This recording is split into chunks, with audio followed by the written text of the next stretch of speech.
वज़ीर दिफा ख्वाजा आसिफ का कहना है कि दुनिया के कई ममालिक पाकिस्तान के लड़ाका तैयारों और दिफाई टेक्नोलॉजी के हुसूल के ख्वाहिशमंद हैं। वज़ीर दिफा ख्वाजा आसिफ ने सऊदी हुकूमत की दावत पर रियाज में वर्ल्ड डिफेंस शो में शिरकत की, जहाँ उन्होंने गुफ्तगू की कि पाकिस्तान दिफाई एतबार से पूरी दुनिया में अपना मुनफरिद मकाम बना चुका है। पाकिस्तानी मईशत में दिफाई सलाहियत का बहुत बड़ा किरदार होगा। दिफाई नुमाइश में पाकिस्तान समेत 80 ममालिक शरीक हैं।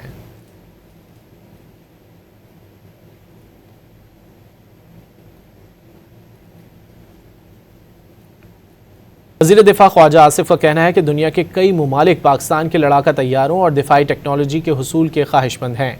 वज़ीर दिफा ख्वाजा आसिफ ने सऊदी हुकूमत की दावत पर रियाज में वर्ल्ड डिफेंस शो में शिरकत की, जहाँ उन्होंने गुफ्तगू की कि पाकिस्तान दिफाई एतबार से पूरी दुनिया में अपना मुनफरिद मकाम बना चुका है।